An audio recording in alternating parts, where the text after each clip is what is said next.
yesterday by Mr. Salihu Isa, Special Advisor, Media and Publicity to the Minister, said the suspects were being detained in various detention facilities across the country.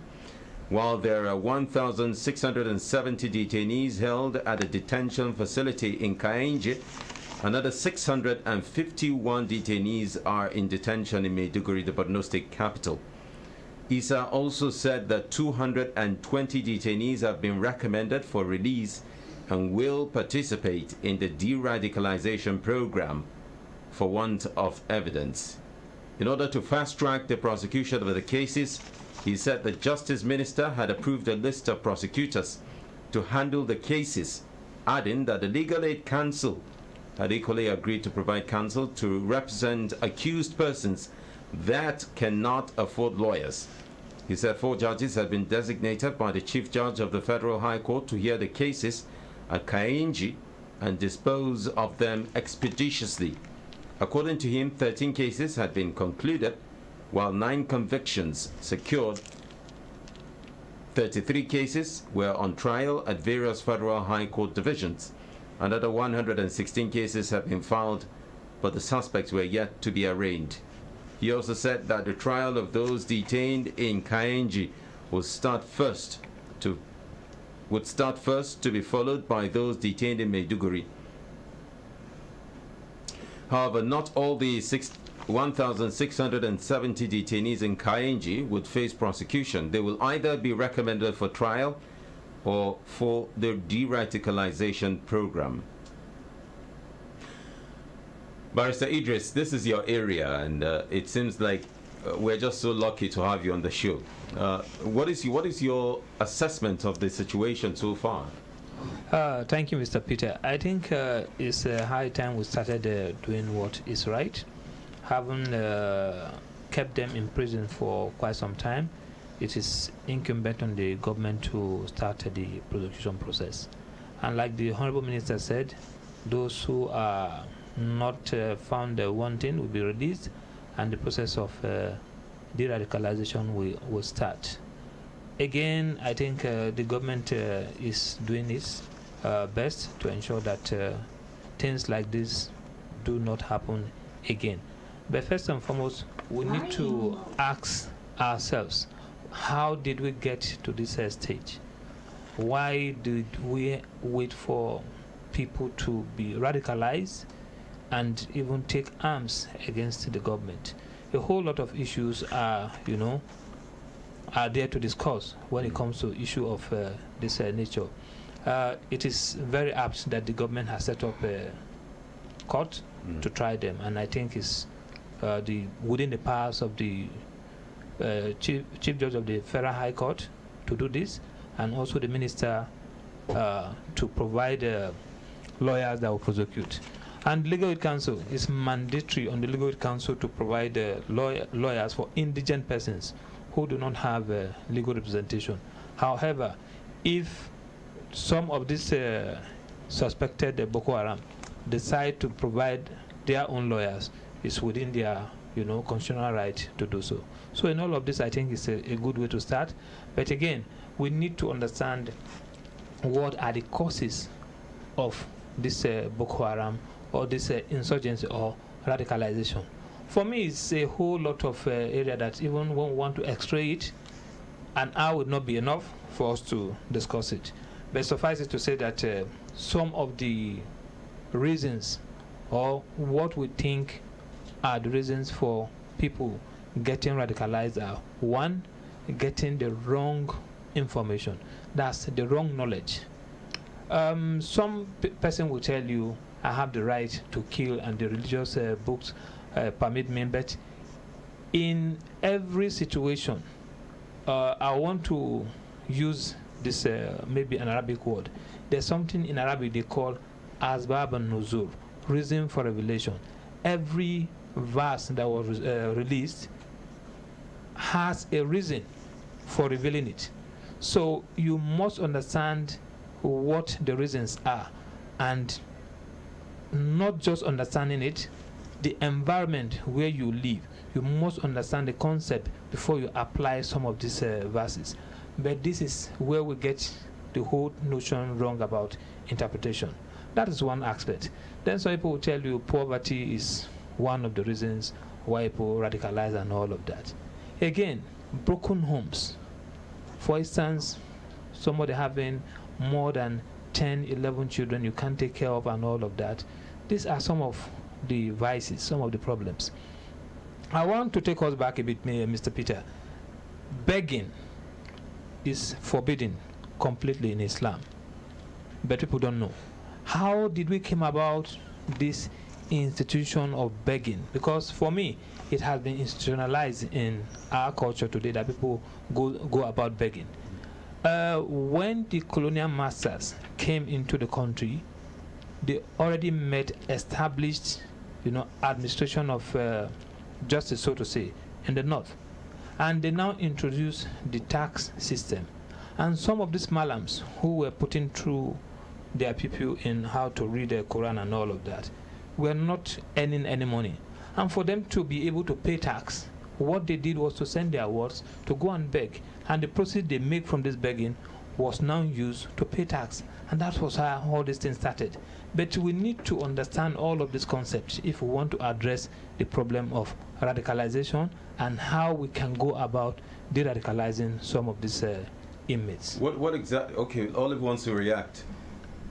No, I want to speak generally. You need to speak into the microphone, thank you. I want to speak generally on the whole Boko Haram issue. It's a very good thing that the federal government have come up with the idea of de-radicalization. But he asked a question earlier, and that is, how did we get here? And if I'm to speak, I will say, what is the cost of insurgency? And then what is the cost of de-radicalization? And why did we not try to avoid this? Or how can we try to avoid this? Because insurgency might not just end with Boko Haram if some things are not handled properly. I think recruiters of terrorist organizations kind of exploit the grievances of people. Now, it could be economic grievance, which he rightly stated, poverty, and a whole lot of all those things. But I believe poverty, it's not just about poverty, because poverty cannot make you a terrorist, just like poverty cannot make you a criminal. I think there are a whole lot of things that really need to be looked into. Someone can get angry by maybe an experience he or she had. It could be. Person could actually get involved. Is that what you're saying? Somebody who's facing depression. Someone who is facing exactly lack of good governance. A whole lot of things can make one to say, okay, because these recruiters, what they do is that they exploit the grievances of these people. They now say, okay, this is what your government cannot do for you. We will do this for you. A whole lot of things can make someone to say, okay, this is what I'm going to do. It could even be maltreatment. It's just like we hear instances of people joining cultism in school because they felt they just want to be among, they just want to be able to defend themselves. It can just be anything. So I think the main thing we should do here is, apart from, of course, it's very commendable that the government is embarking on this, but we should also try to address the root causes of extremism in the country. 1,670 detainees in a detention facility in Kainji alone. Then about 651 detainees in detention in Maiduguri. Helni, do you see this as something achievable? Having to go through the prosecution process and all of that, you think the government can achieve that within a short period, considering also the pressure from the international community, especially the international donor agencies expressing concern at the slow pace or non-existence of prosecution?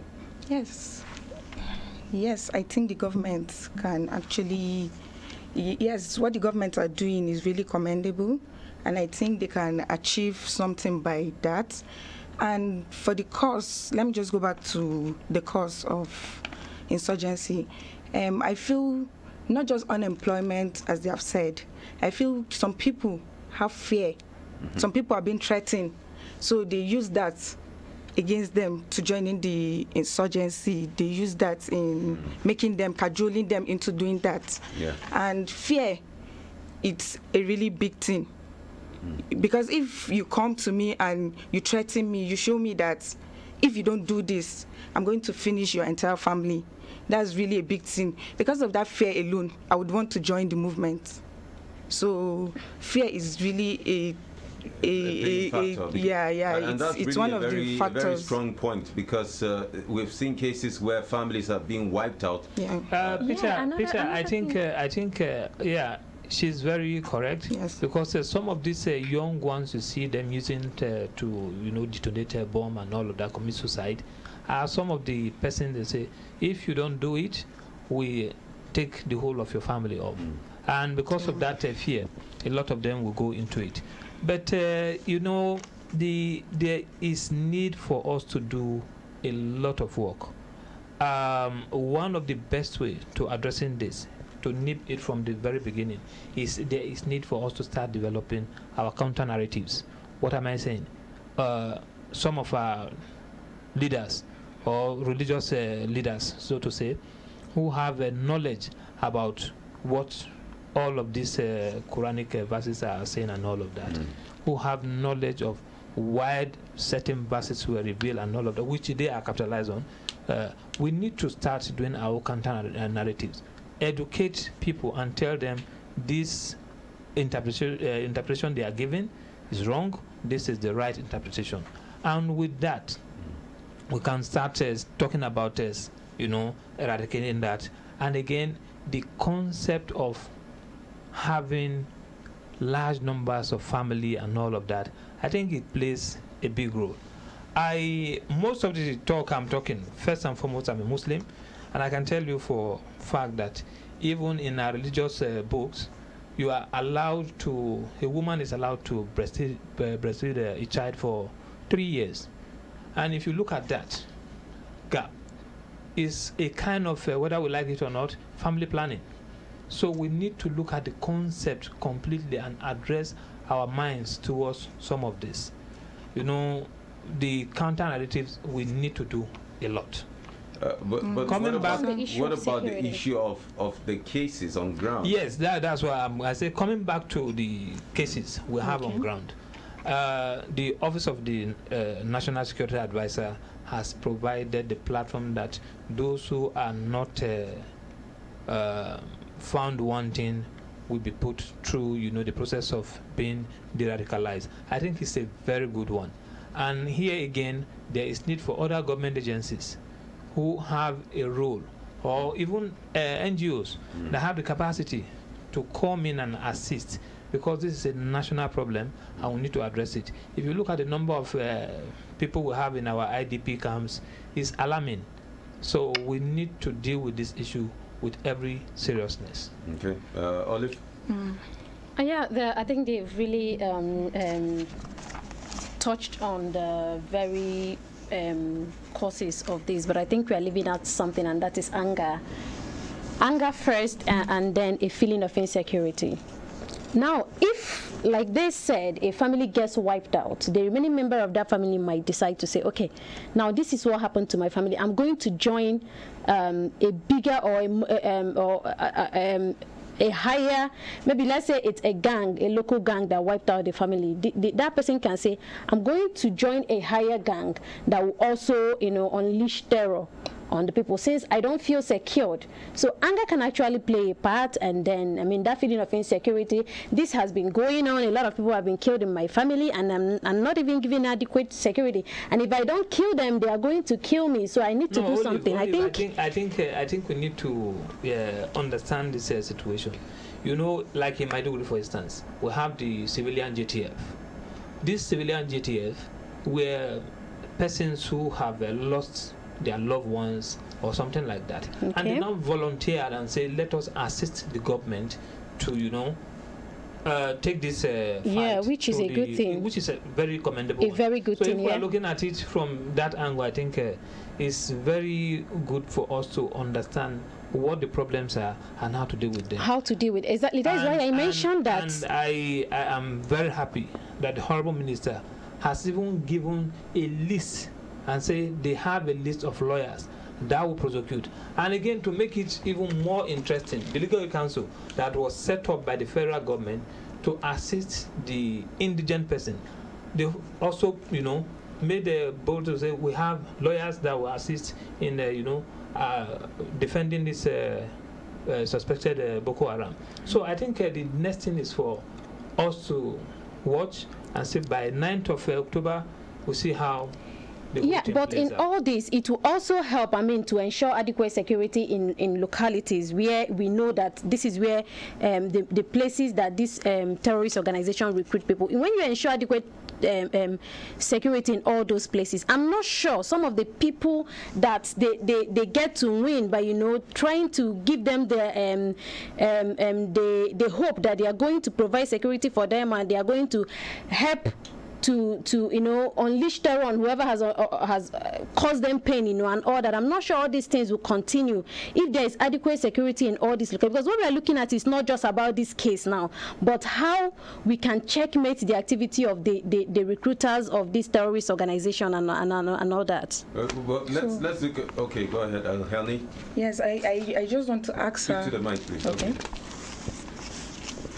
I just want you, Miss Olive, to tell me deep, like you said, if they are not, that if adequate securities are being brought to those localities. So are you telling me now that there are no adequate securities there or something? Sometimes people find themselves in a situation where they feel they actually. One, I know, of course, anger is a very bad thing. It's not good for someone to feel you can take the law into your hand. It is very, very wrong. And I think we need to reorientate people on that. But there are still some of these people, because I've heard a lot of people say something like, okay, this is what has been going on in this community. We don't feel protected. The good ones, like he rightly said, now join the JTF and say, okay, this is what we are going to do. Now we are even giving just the instance of places ravaged by Boko Haram. There are still a whole lot of other things, like I said earlier, the whole lot of other things, if they are not nipped in the bud at the moment, can still escalate to cause terror to places. What I am saying is that some of the things that can also lead to extremism or joining this gang is feeling of insecurity and all that, and there is need for government to beef up security in localities. I appreciate what you are saying. I want to take us back a little bit. Before Boko Haram, we have something they call Metasine in Kano that erupted and all of that. What I am saying, the way to deal with this is we need to build our own counter narratives. We need to give the right lecture, right knowledge to the people, because it's the notion of interpreting verses wrongly is what is causing from the religious aspect. And it's about brainwashing and saying. She said something that is very interesting, and that is where the government feels they will say we can provide with XYZ. And mind you, majority of those whom have been captured one way or the other, even the camps, from report we have read, they saw some stuff like syringe and all of that. You can see that some of them are even into drugs. Yes. So most of the things they were doing, there's a whole lot of work to be done. Yeah. From the process of even the radicalization, there is need for us to take them to those who are into drugs. What does it mean to de-radicalize somebody? What are the principles of de-radicalization in this context? There are two ways of handling radicalization and de-radicalization processes. One of them is through counter-narratives, and which I have just been explaining. The other one is about using the prison system. Some of them who have been imprisoned, the prison has a very big role to ensure that they take the process, finding out first and foremost what made them to become radical. Then you now have people who go into prison, preach to them, talk to them about certain actions which they have taken and see a reason why what they did was wrong. So it takes a lot of aspect of prison reform. Not just about de-radicalization, the process of even reintegration into the society takes a whole lot of activities within the Nigerian prison. And I can tell you that the Office of the National Security Advisor has been working a lot to ensuring that prison officers are trained to manage some of these ones they have been convicted. Well, this day reports that a team comprising representatives of the Office of the National Security Advisor, Federal High Court, and Office of the Attorney General of the Federation were dispatched to Kaenji from the 12th to 14th of September 2017 to carry out the assessment and to discuss with the relevant authorities and organizations on the final preparations for the all-important national assignment. So it seems like the government is tilting towards this whole situation. Yeah. I think I can tell you I've been involved in some of the program. In fact, some of the researches on radicalization, I did some in the Northeast, Kaduna, Kano, and Maiduguri. I was involved, and I know what we discovered was something that is mind-blowing. But again, there is a whole lot of work to be done. The areas that were destroyed by the Boko Haram, even the issue of resettling members of those communities back to their places, is a whole lot of activity to be done. So I think let's not take away from the government what they have done by setting up a court, Federal High Court, to deal with all of this issue. It's very commendable. Yeah, like we all agree. We should support and see how we take this through.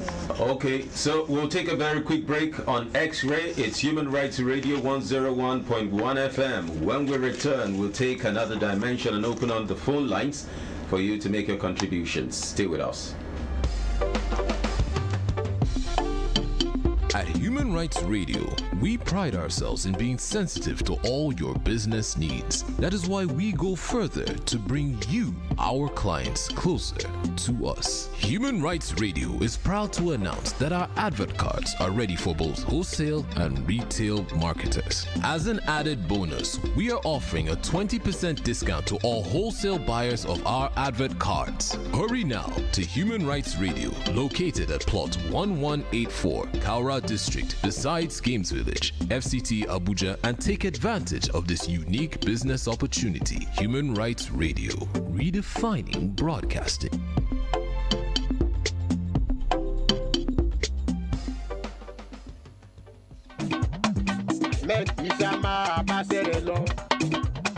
ẹni ọlọ́run fẹ́ ò ṣe farawé àwọn ọmọ nàìjíríà ń bẹ lẹ́yìn rẹ̀. Human Rights Radio 101.1 FM Abuja. èyí ni rédíò olùgbèjà ará ìlú Human Rights Radio 101.1 FM Abuja ẹ máa gbọ́. Welcome back to X-Ray. It's Human Rights Radio 101.1 FM. If you're just joining us, this is your political socio-economic program where we take a look at topical issues and the latest happenings around Nigeria and the rest of the world. We've been talking about the latest developments in Nigeria currently making the rounds. The Attorney General of the Federation and the Minister of Justice, Mr. Abubakar Malami, SAN, will on Monday, October 9, 2017, begin the prosecution of 2,321 suspected members of Boko Haram sect. We've also tried to look at the de-radicalization process, and I promised you before the break that we'll take another dimension after the break. Now, the dimension is this. What happens if the government goes wrong in this de-radicalization of the ones that are set to be released based on recommendation? If something goes wrong and the wrong persons are released back into the society, where do we stand? I think that will really be a big one. It will be a what? A big one. A very bad one. But I want to believe that, of course, like the government, like you just said, government is releasing them based on recommendation. So I want to believe that proper investigation, and of course, they would have actually weighed all these options before they even, because I want to believe that even when they are there, some of them might have at a point realized that what they've been doing is not right. So they say, okay, now this is the time to stop this, especially with the opportunity that government is now giving them for de-radicalization? And then if it's coming based on recommendation, I want to believe that government will really have a look at this, a really good look at it before coming up with the decision to release some people. Well, the statement also says that 220 detainees have been recommended for release and will participate in the de-radicalization program for want of evidence. Peter, I want to say something that is very important here. You see, the Nigerian prison service, where they are kept, they've been doing a lot of processing, and the processing takes a lot of procedure and all of that. This recommendation is not coming from an outside person. It's coming from those who are manning our prison system, who understands, who knows the inmates, so to say. And when we say de-radicalization, it's a long process that, they first and foremost would know what are the causes of this. Why was this person involved? Then they start taking him out of that process one after the other. It's a long process. And again, once they release, the person is not released, and there'll be mechanism for monitoring and evaluation to ensure that person who is released is not going back to do X, Y, Z. So it's a complete process, and I can assure you that the Nigerian prison service that I know, they are very effective when it comes to issues like this. The welfare department, they are working with the local authorities, the Office of the National Security Advisor, to ensuring that all of these persons, in fact, those who were released at one time or the other, they are still being watched as we speak by local authority, understanding what they are doing and how they are doing, what are they involved in, and all of that. So it's a whole lot of chains of activity, and I think the federal government is ready to deal with this. You can be part of this discussion by calling us on 081 89 99 1011. Join us on X-Ray and be part of our discussion, and let's hear what your thoughts are on the program this morning. 081 89 99 1011. So let's talk about the task on the government. I mean, this is like a new task on a government like this. I mean, first we had the whole process of fighting the war in the northeast. There's a huge level of defeat against the Boko Haram sect, and then now we're moving to another stage. I mean, this is entirely a new process for everybody, every stakeholder, including the non-governmental organizations. How do you see this faring? But let's take this call very quickly. Hello? Kindly put off your radio set. Yeah, good morning. Good morning. I'm really disappointed with what the government is doing, because these people, if they have any evidence that they have committed this crime, I believe that they should have been attended from the beginning.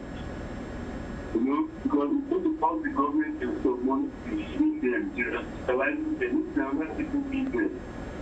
People always think of how to make profit from the government by instituting non-functional programs. These are very dangerous people. So I think the government should handle this issue very sensitively. I don't know who are the people that are coming to bed to say, oh, we are recommending these people. Someone just mentioned now on radio that it is the prison warders that are the ones recommending them. You have hardly known these people. How come you are recommending these people? Thank you very much. Thank you for your contribution. Maybe Barrister will react to that. Yeah, I think maybe he doesn't understand the processes. Once somebody is taken into the prison, they do a lot of administrative work. From the very time the person visits the prison, they take the person's name, address, why he's been brought, and all of that. These are just form of classification within the Nigerian prison. Once that is done, the person is now being watched 24/7 by the prison officers. They have persons who are either religious persons coming to the prison to talk to them, preach to them. Yeah. The behavioral pattern of those who are in prison changes. And that is why we have the Prerogative of Mercy Committee. That, you know, the prison will recommend to the government and say, XYZ person is of good character, he has changed and all of that. And you see the persons, you know, being released, they become better persons. I've seen situations where an inmate, you know, having been convicted, who went through Open University, became a graduate, becoming a very, you know, different person altogether. I have worked with one man who he was into craft, you know, drugs and all that. No, not drugs. Into carving and all of that. When he came out of prison, we engaged him and he put a lot of people through how to make even walking stick, design pod and all of that. So the prison is empowered and they have the capacity to determine when somebody is pretending and when the person is not pretending. All right. Hello. Kindly put off your radio side, will you? Yeah, I'm already turned down. My name is Abdullah. Welcome to X-Ray. Thank you very much, sir. Wait. I hope you're not driving. No, I'm not driving. Okay, go ahead.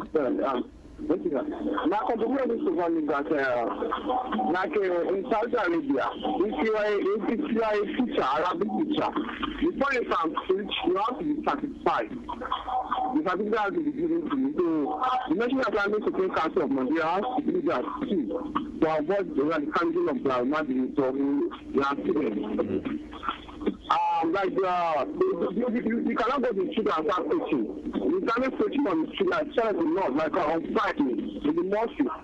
It has to be controlled. It has to be a committee for the mosque that can preach, not anybody, so that all these things will be stopped.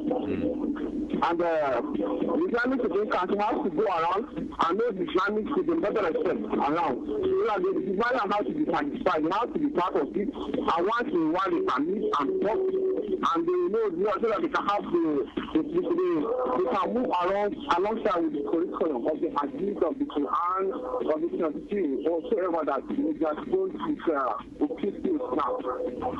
Okay. Yeah, thank you. Thank you so much for your contribution. So he's advising us to adopt the Saudi Arabian style, where you need certification before you can. Yeah, these are some of the counter-narrative strategy that can be deployed, because we have some persons who are just so in their approach to, you know, trying to impact the knowledge, they do the wrong thing. So, but let's not just blame the teachers in this. There are also individuals and politicians who may have had a hand in some of these problems. Yeah, you never can rule that out, because some persons, one way or the other, will be benefiting from what is happening. Okay. Hello. Good morning, sir. Good morning. Welcome to X-Ray on Human Rights Radio. I have heard you guys are speaking about these prison people. Hello, please speak up so we can hear you. I have heard you guys are talking about these prison people. Yes, we're making reference to instances based on our topic of discussion. You see what this prison guard did to me? I'm very surprised about what they did to me. Go ahead. I remember last 3 weeks, I see prison guard and they are joining transport with police and PSS and prison guard. They are arresting these Tekena people in Kado Estate. We stand almost like we gathering with people watching them. You know what happened? We stand, I see some guys are snapping them, and I bring up my phone. I just snapped Tekena man that they arrest. One prison guard come collect my phone. I text him, I say, I'm not the only one that's snapping you guys. This man said, no, he won't give me my phone. Believe me, that prison man take my phone, give one PSS man. That's how they take my phone, go. I surprised. I surprised, honestly speaking, I surprised. Wow. So your phone is gone? My phone is gone. I even go talk to, because they are with army. The army, one army man, talk to them. He said, please keep this young man phone. They'll delete the picture that you get there. The young man snap. The man say, no, you give me the phone. That's how you take my phone go. I just right. Last 2 weeks. How did you identify the prison officer? Was he dressed in a certain uniform or? Yes, with uniform, yes. Okay. They're with uniform. Okay. They're with army, with police, with this prison guard, with PIO. Yes. Okay. And that's right. I'm not the only one that snaps them, but he just come pick me and collect my phone. That's how you go with the phone. Yes, sir. Well, at least they didn't beat you or slap you or anything, right? No. I told you, even the army people just tell him to give me my phone. That man refused. Just take my phone. Okay, at least we're thankful to God that you are alive and it didn't go beyond that. I think also there are cases of 1 in a million. That same prison guard couldn't have done same if he's within the confines of his office. But that happens sometimes when you give opportunities of that nature to persons who are not used to arresting. Because I don't remember prison guards arresting people in any form. I'm surprised that he said something like that, that even the prison were among, a task force. I've never seen anyone. Same. And I am surprised, honestly, really surprised. But if, supposing he had maybe the name of the officer, then it's much more easier to, trace that kind of thing. The officer, and then... impersonation. The person might be impersonating a prison officer or something. It's be. possible it's not. Or might just be a wearing man the jacket. Yeah. It also could be. Yeah. Because they wear almost a similar uniform. All right. Hello. Good morning. Welcome to X-Ray. Yes, good morning. Good morning. Yeah, my name is Mike Change Advocate. Hey, Mike. Good to have you on the program. Thank you. Go ahead. Yes, well, this issue, like this man just brought about the prison, and I don't know if you listened to one of the issues that the president featured in the Look at the Family program this morning, as to what is happening in the prisons, how prison officers have been used in collaboration with the 419ers to dupe people and all of that. Well, I don't want to focus on that, but there's something I'm working on. In fact, I've met the other president, I've been doing something about the porous nature of our telecoms. You get? So when we started this issue of unregistered SIM card, and then when NCC has now, I don't know how far they've gone on the issue of removing the registered SIM card, but the challenge is now, the cause of the problem is now, is the menace of the pre-registered SIM card. Because when they started the issue of registering SIM card, the Nigerians were buying SIM card in bulk, pre-registered them before selling to Nigerians, and that is actually costing. That is what is making the GSM as you have it now very porous.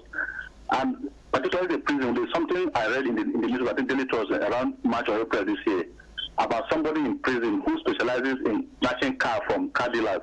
What he will do is he has boys outside, he will send them to car shop, they will price car, after they agree on the price, and they always go for big cars. When they after agree, they say they should, the car dealer should give them his account details. When they give the account details, they will forward it to this person in prison. He's there with his phone. You give this person fake alert, and they always go on Fridays. So when the car dealer sees this alert on Friday, he will leave the car only for him to go to the bank on Monday. There will be no money in his account. I read this. I read this on the newspaper. I think Daily Trust or so, around March or April this year. So it is because of the porous nature of our telecoms, and I'm looking at.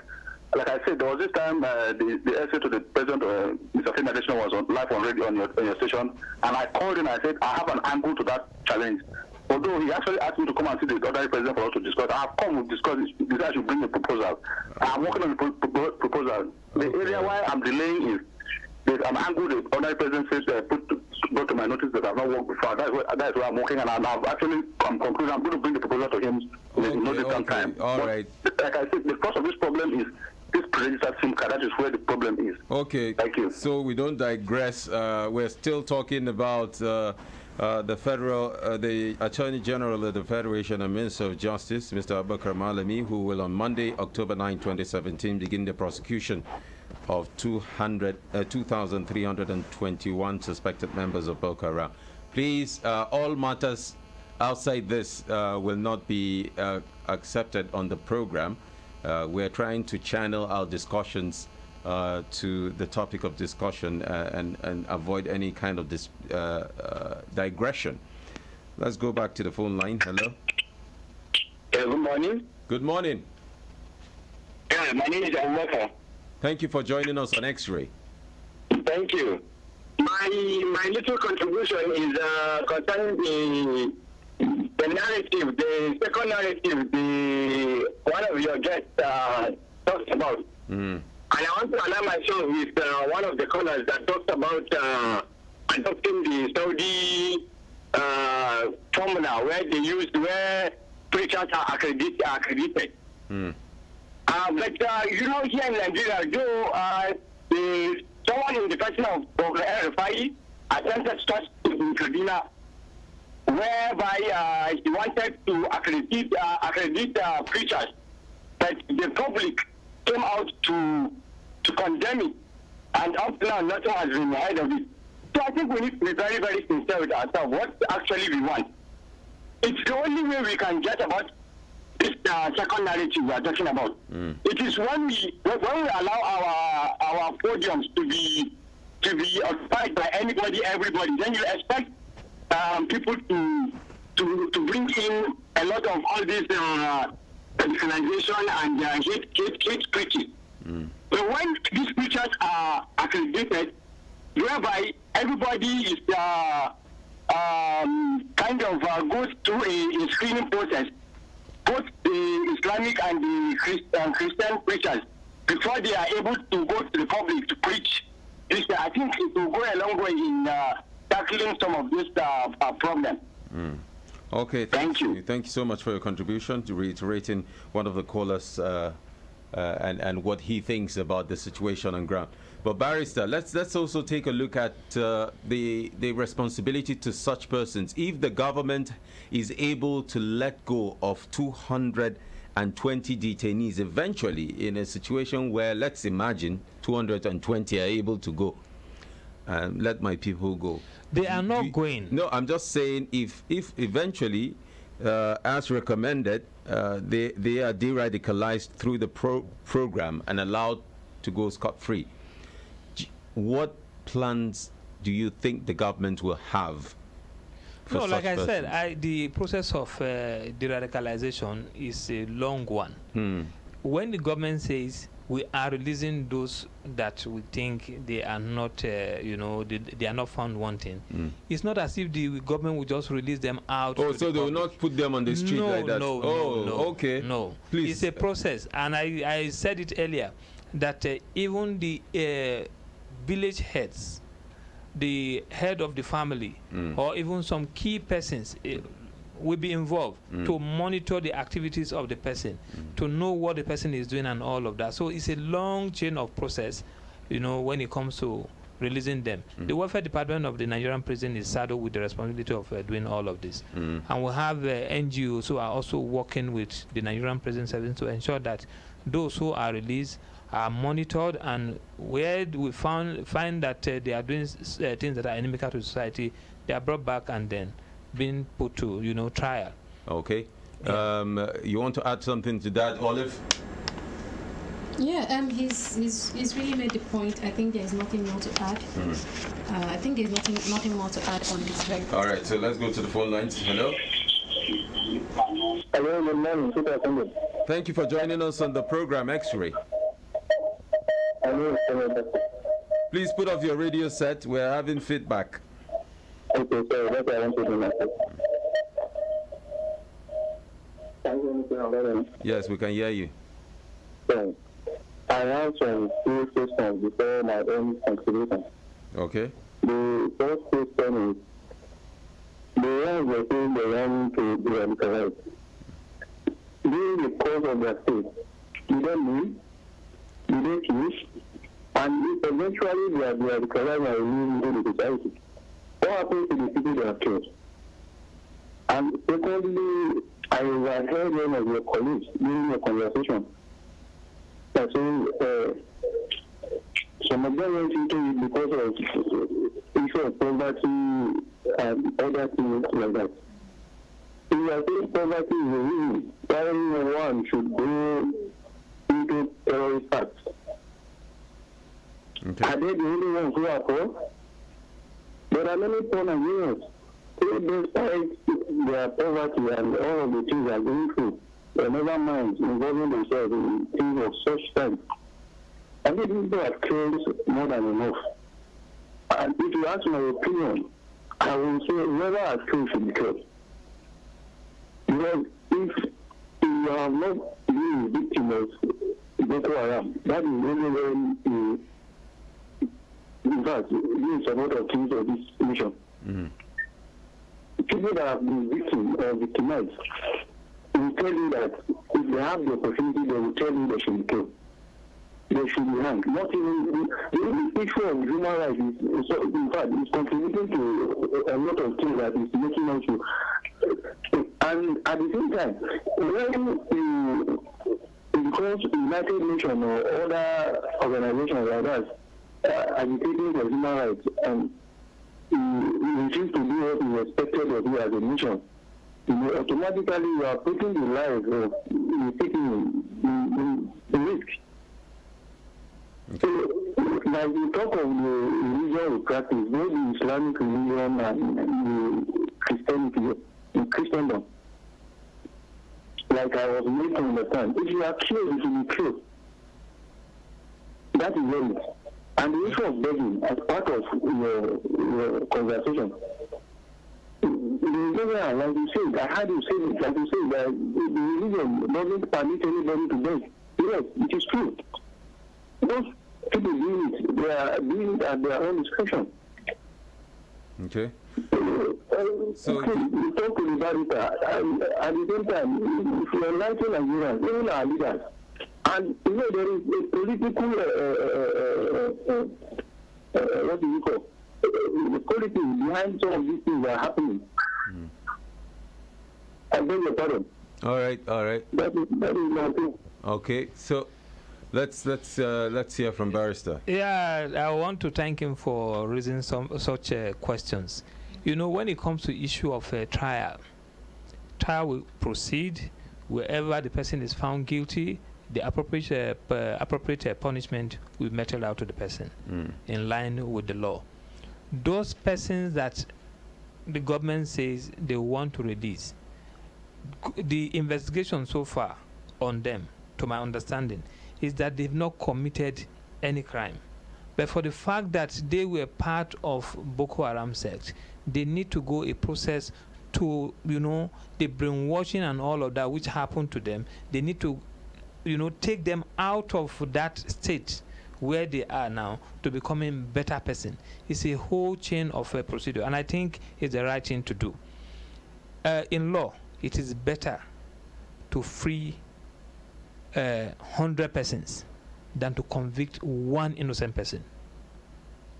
If you understand what I mean. So when he is talking about human right, yes, human right, even somebody who has killed and has been convicted to be hanged, you know, the judge say is to be hanged, death penalty and all of that, the person still has that right until the execution. Food, he's sick, you need to provide medicine, all of that. So some of these rights, yes, some rights are taken away, but it's not absolute. Those who are in prison, for instance, their right of movement outside the prison has been curtailed.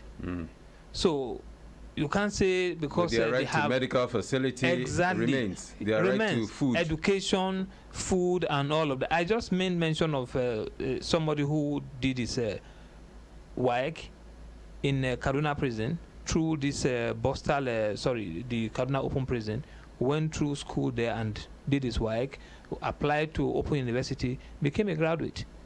His right to education has not been hindered because he's in prison. So human right is a whole lot of beautiful let's try to understand those detainees who have been recommended for release. Have they truly killed? That is, if they have been killed, if they have killed, the government will not release them. That's what I'm saying. I said investigation must have shown that they didn't do anything, but they were just there's no evidence against them. Exactly, but they are just part of it, and they need to go through the process of being de-radicalized. So it says in the de-radicalization program for want of evidence. What does that? For want of evidence, there's nothing to hold against them. So there's nothing. They have not done anything, but because they've been part of it, so they need to, take their mind off that. The government wants to play safe. They wouldn't just say, let's release them. No, they can't be released like that, because they need to go through process of, becoming like, it's just like somebody who is into drugs. You want to take the person out of drugs, you need to put him into, program of making, sanitizing him and all of that. So process. That's the same process they want to do with this person that will be released. Do we still have time? Okay, so Helni wants to make a contribution. I just want to add to what he's saying. Just as I've said before, the issue of fear. Some of these people that are there, that are being convicted today, are not just there because they want to be there. It is they've been forced to do this. Yes, because of the issue of fear is a very terrible thing. Not everybody can withstand that pressure of okay, I'm going to force you to do this. If you don't do it, this is what will happen to you. So because of that, I'm forced to do what I don't want to do. So you see, the issue of fear is a very, very big thing that should be put in place and all.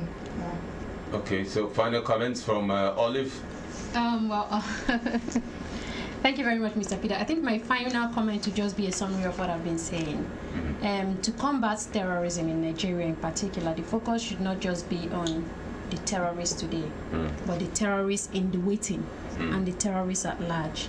I think there is need for government to kind of address the underlying issues that actually fuel this terrorism and all that. Address, nip it in the bud. I think that is the most important thing, because it will even cost us more to start embarking on de-radicalization and all that.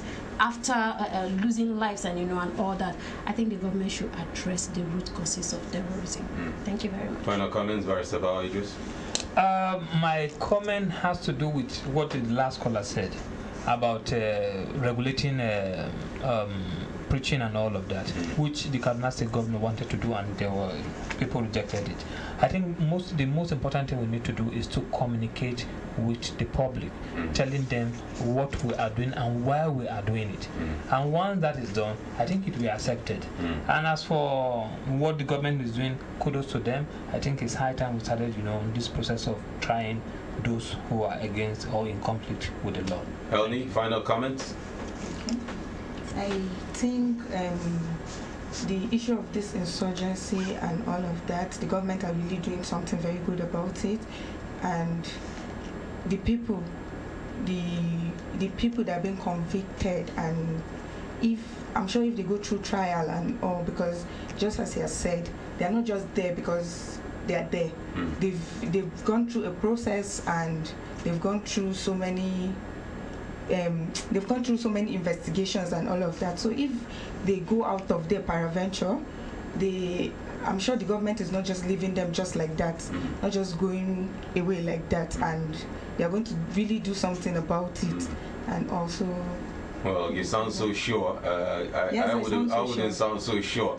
Anything can happen, right? Yes, actually, anything can happen at this point. But for the fact that the government have been through to this point, and for them to do this, for them to bring a court for them to convict people and all of that, that means the government are really going to do something about it. They're not just going to leave them to go just like that. So let's hope for the very best for these guys, and of course on the side of the government, let's hope that the best comes out of this, and hopefully we want to see an Africa taking a lead from us and learning from us If we're able to get this right, then the rest of Africa will get it right. Thank you so much for coming on X-Ray, gentlemen. Well, let me say gentlemen and ladies. We'll see you tomorrow on X-Ray, same time from 9 o'clock to 10 o'clock. And that continues until Saturday. I'll have a great week ahead. My name is Peter Kundum.